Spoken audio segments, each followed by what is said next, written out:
¿Qué tal, amigos? Soy José López Ebrard, director de EICultura, este espacio, esta interrelación que hacemos desde el suroccidente de Colombia. Acabamos de de hacer un recorrido, un walking por la Biblioteca Gabriel García Márquez de Barcelona, España. Realmente maravillosa, en su momento considerada, o actualmente es considerada la mejor biblioteca pública del mundo. Pero para hacer este recorrido al corazón de esta biblioteca, la número 1 en el mundo, tenemos a su director, y para nosotros es un placer enorme contar con Neus Castellano. Neus, bienvenida, y por favor recibe un abrazo grande desde el EICultura, la Q Digital desde Colombia. Buenas tardes, muchas gracias. Un abrazo.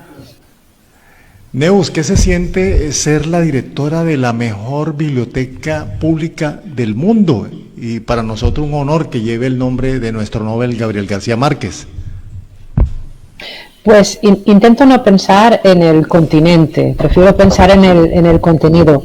Claro que esto es fácil de decir cuando el próximo martes nos dan el último premio que podíamos ganar, que era el premio Mies van der Rohe de Arquitectura, y aún tendremos hasta agosto más o menos el título de mejor biblioteca del mundo.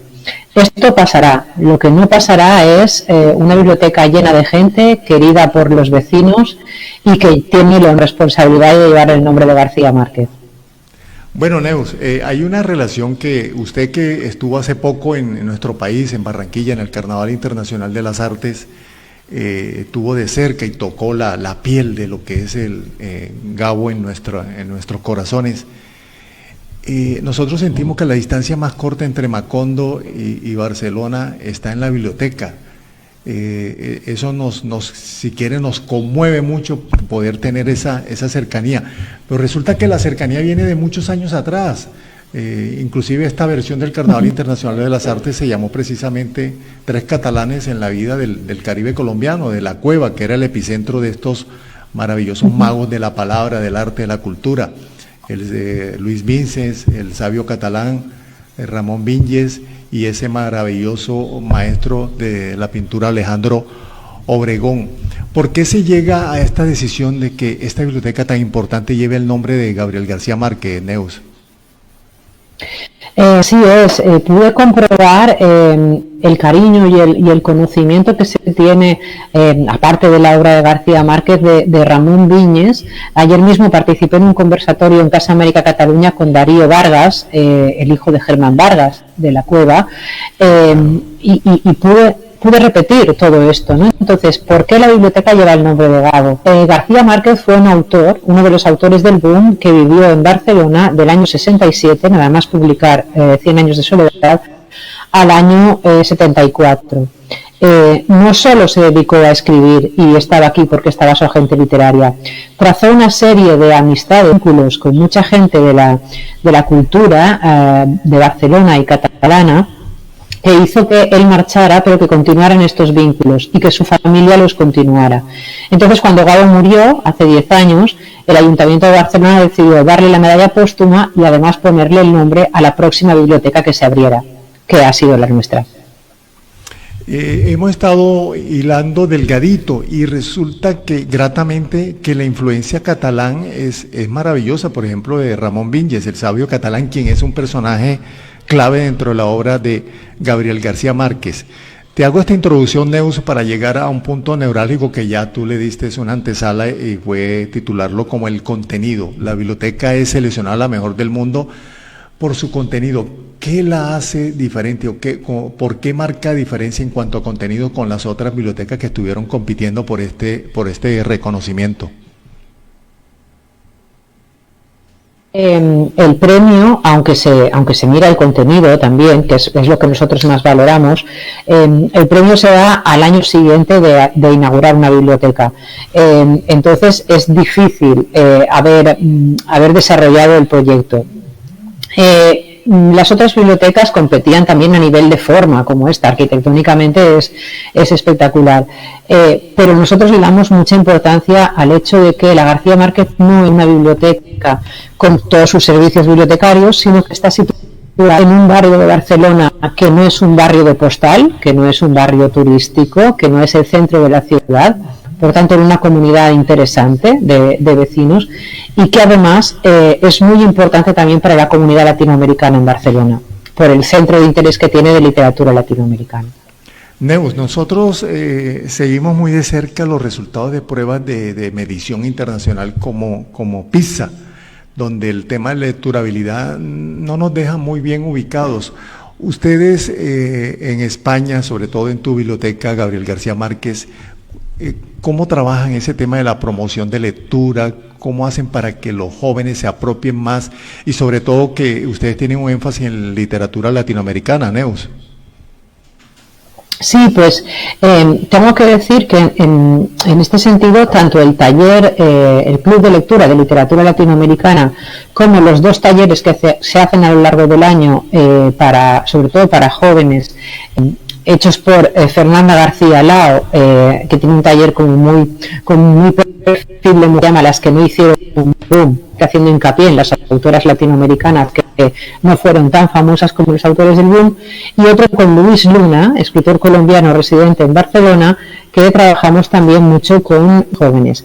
Aparte de esto, trabajamos el tema de la comprensión lectora, porque estamos más o menos como ustedes, y creo que como todo el mundo, desde que entraron muy fuertes los audiovisuales y las redes sociales, hacemos programas de radio con los chicos, hacemos con los niños programas de radio donde se les enseña a guionar, no solo a hacer un podcast, sino a guionar, a seleccionar la información y a locutar. Y cuando se escuchan en voz alta es cuando se dan cuenta cuando cobra sentido la magnitud de estos informes como PISA. Neus, últimamente hemos escuchado a raíz del cumpleaños de Gabo que se habla mucho de Gabo, pero se lee poco. ¿Ocurre este fenómeno en Barcelona, en España?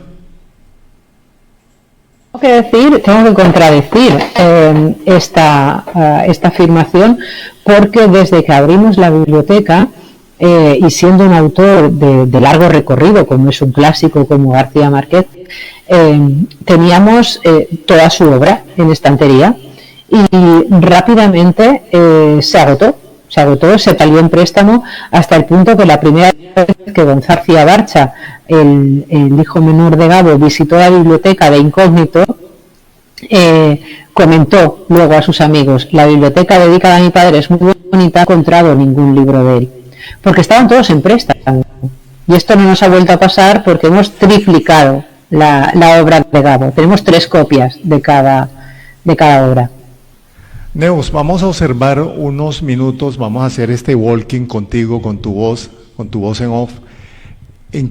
¿Cómo está distribuida la biblioteca, aprovechando que tenemos el video en estos momentos?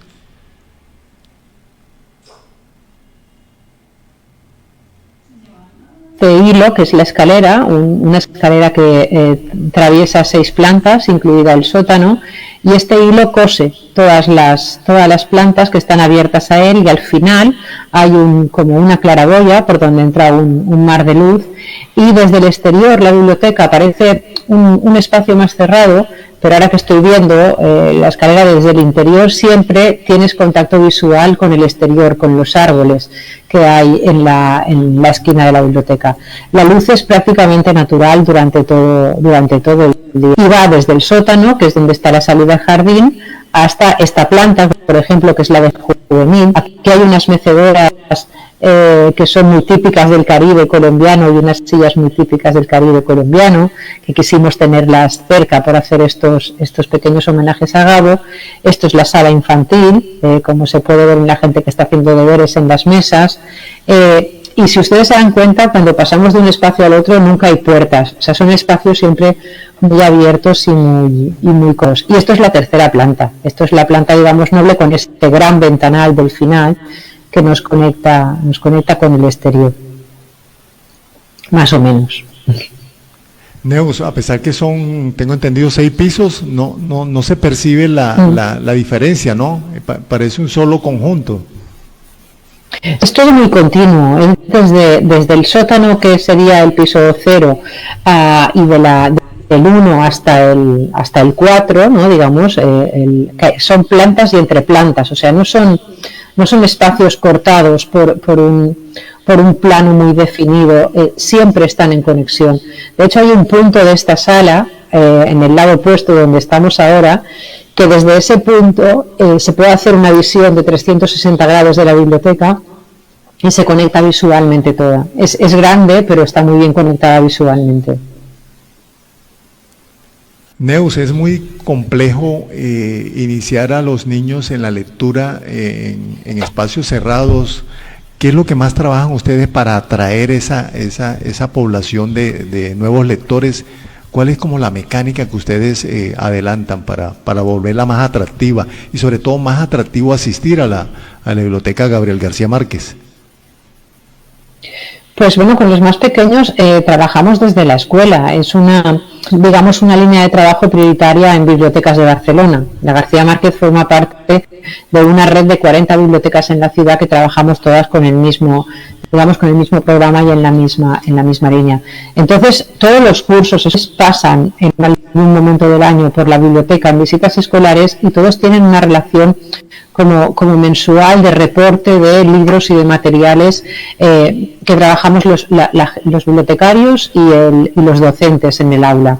Después de eso, que es la parte, digamos, más de trabajo y de fomento de la lectura a nivel académico, tenemos la parte más lúdica. Entonces, en todos los meses hay oferta desde talleres más lúdicos para niños hasta el cuentacuentos tradicional, y actividades encaminadas a que ellos participen también activamente a través desde talleres de narración con storytelling, que se acostumbren a que la biblioteca no es un espacio solo de trabajo donde ir a hacer deberes, sino que también es un espacio de creación. Neus, ¿es transversal el trabajo, el propósito de lectura que ustedes tienen de masificación de la lectura con danzas, con teatro? ¿Qué otras manifestaciones culturales utilizan que les permita fortalecer el objetivo de masificar la lectura? Pues básicamente la música, porque en una biblioteca con todos los espacios interconectados, esta última planta que se ve al final, esta cuarta planta, digamos que debería ser la más silenciosa, pero está conectada con esa planta baja donde está el salón de actos. No podemos ir a manifestaciones muy ruidosas porque no deja de ser una biblioteca. Entonces sí que tanto con los niños como con el público adulto se trabaja mucho la conexión de la literatura con la música. Por ejemplo, desde que empezamos con los homenajes a Gado, hemos tenido vallenatos, hemos tenido cumbias, hemos ligado esto con la literatura más o menos tradicional, y con los niños desde pequeños también. Se trabaja con ellos se les entra el gusto por la lectura o se les inculca el gusto por la lectura a través de las canciones populares, canciones de falda, que llamamos aquí por estar sobre la falda de la madre o de la abuela. Y a partir de estas repeticiones y de estas canciones se empieza a asistir a los primeros cuentacuentos. ¿Cómo se estimula la creación literaria entre los asistentes? ¿Hay espacios para talleres de creación literaria, de redacción, de narración? Sí, tenemos 3 actualmente fijos, más aparte las diferentes propuestas que van entrando. Más para los pequeños suelen ser a través de imágenes de aquella cosa tan antigua y moderna al mismo tiempo, como es la imagen en movimiento, como se hacía en el primer cine, pero construyendo ellos el guión de la historia. Y para jóvenes, sobre todo, y público adulto, tenemos 3 talleres fijos. Uno es este que he comentado antes, el de las que no hicieron boom, que incide en la parte más, más femenina de la literatura latinoamericana, clásica y contemporánea. El otro es el de Luis Luna, escritor colombiano en Barcelona, que se llama Las musas de vacaciones, que se trata sobre todo de trabajar con los jóvenes a partir de la creación directa de ellos. No son clases magistrales, sino talleres donde desde el primer momento los jóvenes crean. Y el otro es un taller más conducido hacia el periodismo diario a partir de la experiencia de la figura de García Márquez. Hemos tenido varios invitados, escritores y músicos, por ejemplo el maestro Francisco Zumaqué, y con ellos hemos coincidido, hemos llegado a unas coincidencias agradables. La importancia, por ejemplo, que tiene en la aprehensión de la lectura en una primera infancia de la utilización onomatopéyica, los sonidos, los golpes. ¿Qué opinas? Te hago la pregunta porque tienes una vida conectada a los libros realmente impresionante y agradable, entonces quería como compartirte eso. A todos nuestros invitados siempre le decimos, ese acompañamiento onomatopéyico realmente sí es tan valioso para lograr la aprehensión de lo que le estamos leyendo al niño, sobre todo ese que corresponde a la primera infancia, Neus. Es básico porque es a través del oído. Me pareció fantástica la pedagogía del maestro Sumaqué al que pude conocer en el carnaval. Claro.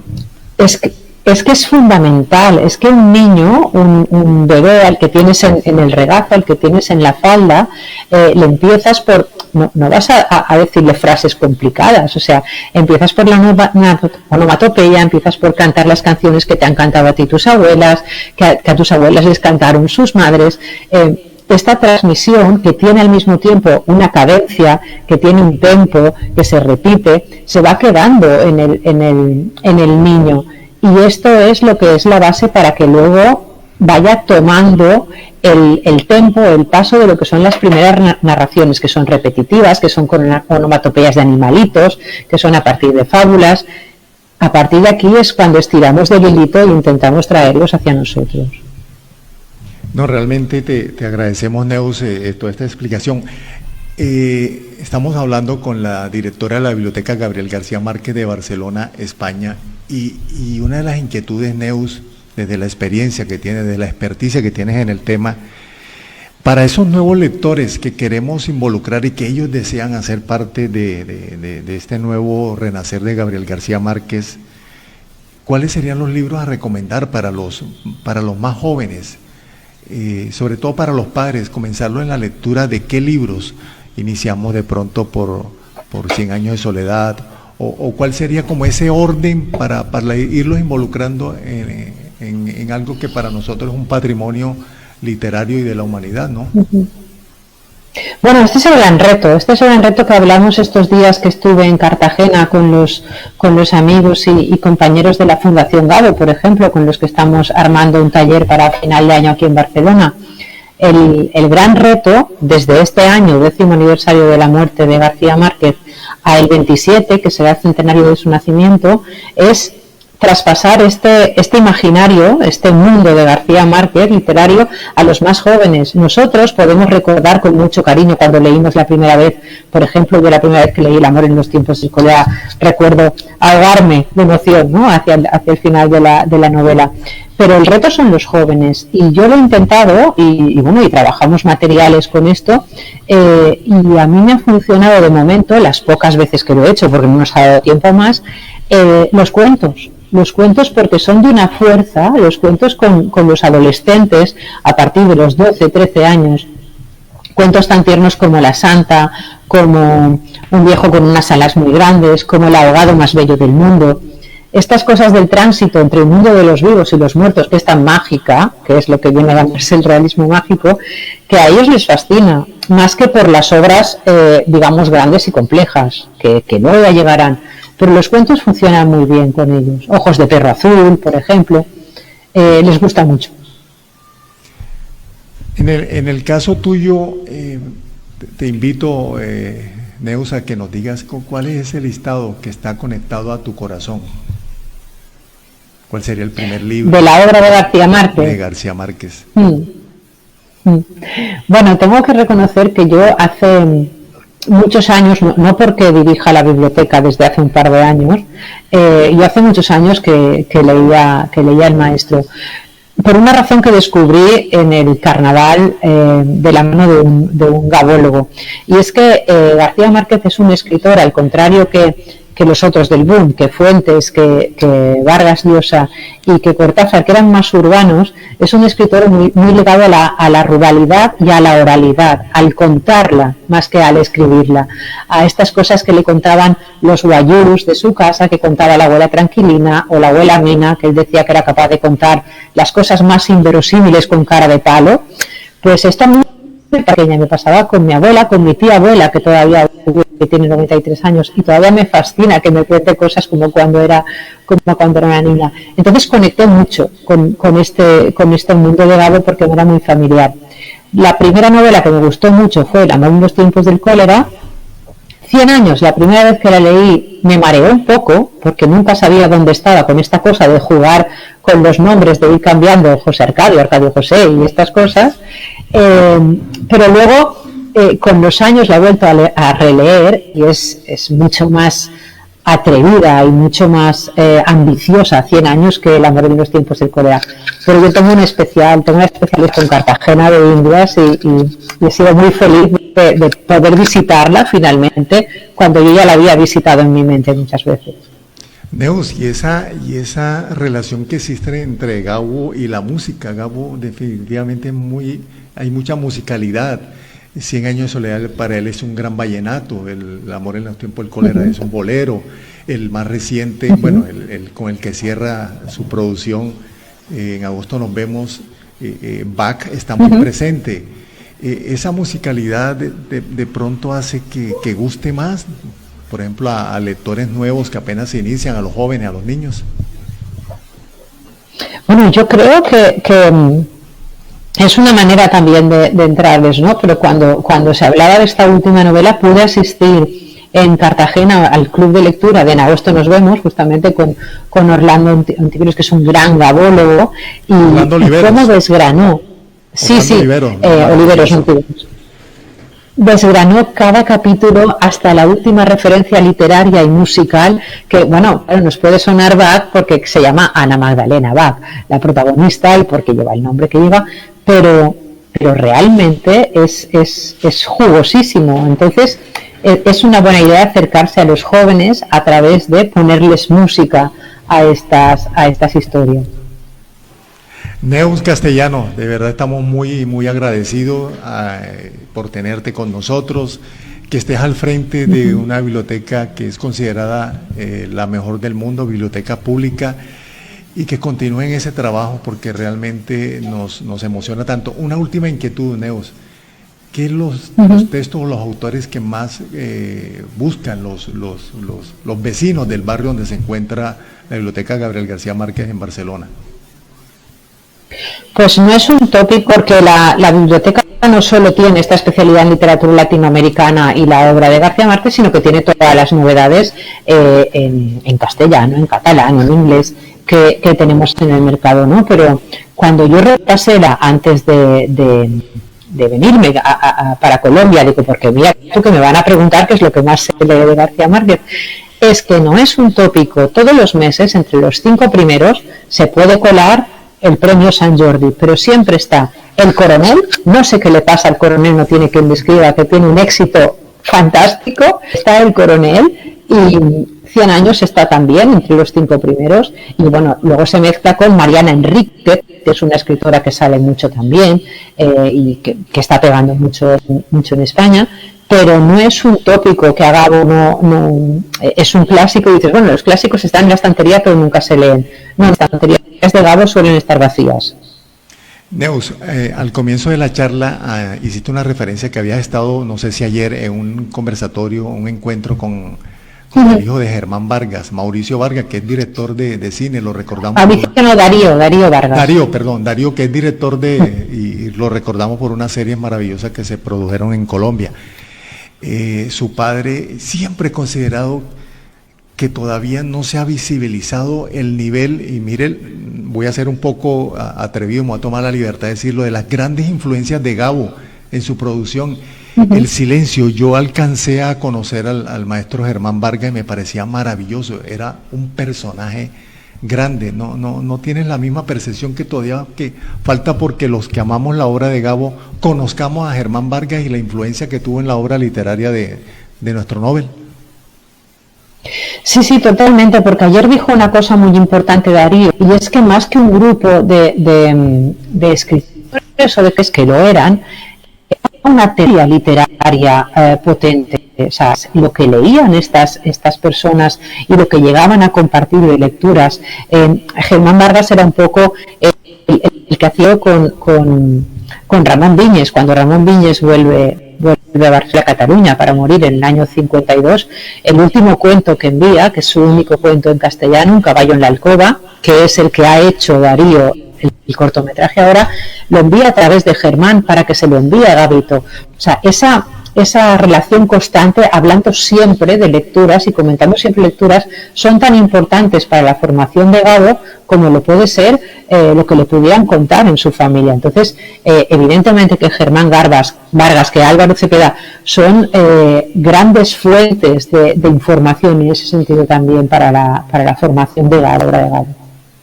Neus Castellano, directora de la Biblioteca Gabriel García Márquez, ubicada en Barcelona y la mejor del mundo. Neus, un abrazo inmenso, te agradecemos estos minutos que estuviste con nosotros y esperemos tenerte en una próxima oportunidad, Neus. Ojalá, gracias José, muchas gracias, un abrazo. Gracias a Neus, y nosotros seguimos con una sesión maravillosa que son los podcasts literarios. Hoy tenemos a Sofía Zapata, Juan José Vivas, Luz de Estrella, que es una poetisa delirante en su puesta en escena, y Lina Guerao, nuestro coach y también podcaster habitual de nuestro E-Cultura. Bienvenida, Sofía Zapata. Hola José, hoy quiero compartir con todas las personas que ven E-Cultura el orgullo de leer un párrafo del libro de 100 años de soledad de Gabriel García Márquez, con mi magnificador, que es una herramienta especial que uso para leer. Muchos años después y frente al pelotón del fusilamiento, el coronel Aurelio Buendía habría de recordar aquellas tardes remotas en las que su padre solía llevarlo al hielo.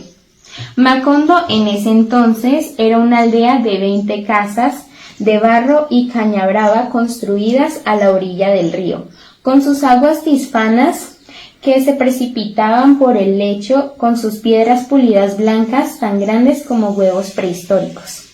El mundo aún era muy reciente y muchas cosas carecían de nombre, así que para mencionarlas había que señalarlas con el dedo.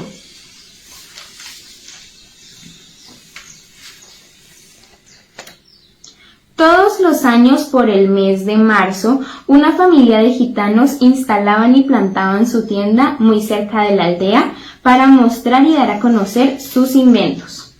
Por primera vez llevaron el imán. Un gitano de corpulento, con barba y manos de gorrión, se presentó con el nombre de Melquiades. Hizo una turbulenta demostración pública de lo que él mismo llamaba la octava maravilla de los sabios alquimistas de Macedonia. Fue de casa en casa arrastrando 2 lingotes metálicos. Y todo el mundo se quedó sorprendido por lo que veían, ya que los calderos, las pailas, las tenazas y los anafes se caían de su sitio. Las maderas crujían por el desespero de los clavos y tornillos por desenclavarse, e incluso los objetos que se habían perdido hacía mucho tiempo fueron encontrados por el mismo lugar donde se habían buscado por tanto tiempo. Y todos se aferraban fervientemente a los fierros mágicos de Melquiades. ¿Las cosas tienen vida propia?, preguntó el gitano con áspero acento. Todo es cuestión de despertarles el ánimo. Soy Sofía Zapata para E-Cultura. ¡Chao! E-Cultura y Señora Radio presentan Lecturas sin Límites con Juan José Vivas Torijano. Lecturas sin Límites. Hola, soy Juan José Vivas Torijano. En esta ocasión les comparto un fragmento del cuento El Diablo de la Botella, obra del novelista, cuentista, poeta y ensayista británico Robert L. Stevenson. El Diablo de la Botella fue publicado en 1891 por el diario New York Herald, hace ya 132 años. El Diablo de la Botella, de Robert Louis Stevenson. Consideraron que lo más conveniente era alquilar una casa y eligieron una situada frente a la del cónsul británico. Se trataba de hacer gran ostentación de dinero y de que se les viera por todas partes bien provistos de coches y caballos. Todo eso resultaba fácil mientras tuvieran la botella en su poder, porque Kokwa era más atrevida que Kiwi, y siempre que se le ocurría, llamaba al diablo para que le proporcionase 20 o 100 dólares. De esta forma, pronto se hicieron notar en la ciudad, y los extranjeros procedentes de Hawái, y sus paseos a caballo y en coche, y los elegantes holokus y los delicados encajes de Kokwa fueron tema de muchas conversaciones. Se acostumbraron a la lengua de Tahití, que es en realidad semejante a la de Hawái, aunque con cambios en ciertas letras, y en cuanto estuvieron en condiciones de comunicarse, trataron de vender la botella. Hay que tener en cuenta que no era un tema fácil de abordar.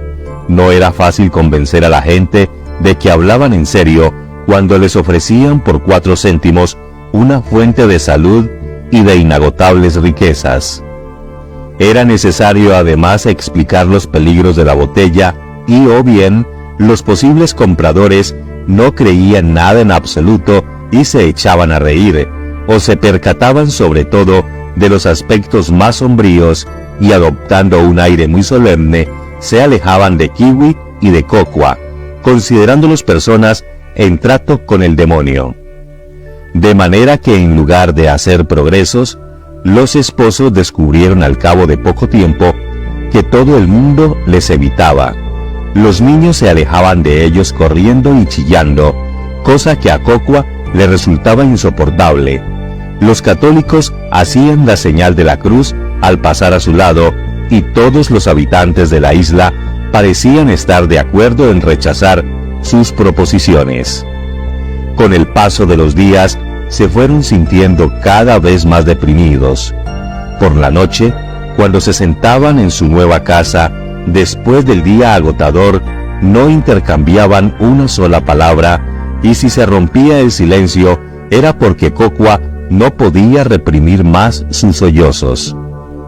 Algunas veces rezaban juntos, otras colocaban la botella en el suelo y se pasaban la velada contemplando los movimientos de la sombra en su interior. En tales ocasiones tenían miedo de irse a descansar. Tardaba mucho en llegarles el sueño, y si uno de ellos se adormilaba, al despertarse hallaba al otro llorando silenciosamente en la oscuridad, o descubría que estaba solo porque el otro había huido de la casa y de la proximidad de la botella para pasear bajo los bananos en el jardín o para vagar por la playa a la luz de la luna. Así fue como Kokwa se despertó una noche y encontró que Kiwi se había marchado. Lectura sin límites, con Juan José Vivas Torijano. Lectura sin límites. Saludos amigos de EI Cultura, que dirige José López Ebrato. Soy la poetisa Luz de Estrella Jiménez Benítez y quiero arroparlos con mi poema Catarsis. Mi mundo explosionó de pronto, rompí con el filio, solté las cadenas, me mudé la piel por otras eternas. Todo lo aprendido, lo desaprendí y aprendí de nuevo, pero a mi manera. Fue un adiós sin llanto, aunque hubo dolor. Quebré todo esquema ya preestablecido, borré lo vivido, quemé el viejo nido, transmuté mi psiquis. Tiré a la basura mi manual de vida, el curso de etiqueta, los libros antiguos, los de catequesis, las idas a misa todos los domingos, los sabios consejos, los viejos registros. No seguí las reglas que se me imponían. Renuncié a mi herencia. Me cambié mi nombre por uno de Estrella. construí una casa lejos de las casas, me inventé otra forma de decir las cosas, diseñé caminos que nadie transite, con el ego humano el mínimo trato, porque al fin de cuentas prefiero a mi gato y a mi perro. En marzo volvieron los gitanos. Esta vez llevaban un catalejo y una lupa gigantesca del tamaño de un tambor, que exhibieron como el último descubrimiento de los judíos en Ámsterdam. Sentaron a una gitana al extremo de la aldea e instalaron el catalejo a la entrada de la carpa. Mediante el pago de 5 reales, la gente se asomaba al catalejo y veía a la gitana al alcance de su mano. La ciencia ha eliminado las distancias, pregonaba Melquiades. Dentro de poco el hombre podrá ver todo lo que ocurre en cualquier lugar de la tierra sin salir de su casa. Un mediodía ardiente hicieron una asombrosa demostración con una lupa gigantesca. Pusieron un montón de hierba seca en mitad de la calle y le prendieron fuego mediante la concentración de los rayos solares. José Arcadio Buendía, que aún no acababa de consolarse por el fracaso de sus imanes, consiguió la idea de utilizar aquel invento como arma de guerra. Melquiades otra vez trató de disuadirlo, pero terminó por aceptar los lingotes imantados y 3 piezas de dinero a cambio de la lupa. Úrsula lloró de consternación.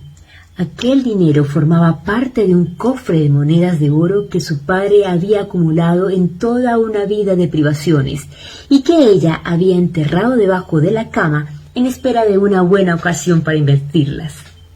José Arcadio Buendía no trató siquiera de consolarla. Entregado por entero a sus experimentos tácticos con la abnegación de un científico y aún a riesgo de su propia vida. Tratando de demostrar los efectos de la lupa a la tropa enemiga, se expuso él mismo a la concentración de los rayos solares y sufrió quemaduras que se convirtieron en úlceras y tardaron mucho tiempo en sanar. Soy Lina Guerao. Bueno, hoy hemos tenido una programación, una agenda cultural grata para nosotros. De verdad nos sentimos muy conmovidos por, primero, haber tenido a Neus Castellano, directora de la Biblioteca Gabriel García Márquez, se encuentra en la ciudad de Barcelona, el punto más cercano entre Macondo y el mundo literario lo está ahí, precisamente en esa biblioteca. Con Neus hemos interactuado sobre el valor de la lectura. Hemos enfatizado, ustedes saben que en Cultura enfatizamos mucho la importancia de utilizar herramientas que no son de habitual utilización, como la onomatopeya, los sonidos, el hablar en diferentes tonalidades. Eso ayuda mucho a reforzar la lectura y sobre todo a ampliar esa base de nuevos lectores. Y hemos cerrado con nuestros podcasters Juan José Vivas Torijano, Sofía Zapata, Juan José Vivas, Luz de Estrella y Lina Guerao, que hizo el cierre en el día de hoy. De verdad estamos muy agradecidos y gracias a todos los amigos que nos apoyan y nos acompañan en esta versión de Hey Cultura que hacemos desde el suroccidente de Colombia, desde la Q Digital. Muchas gracias y un abrazo. Una energía viva.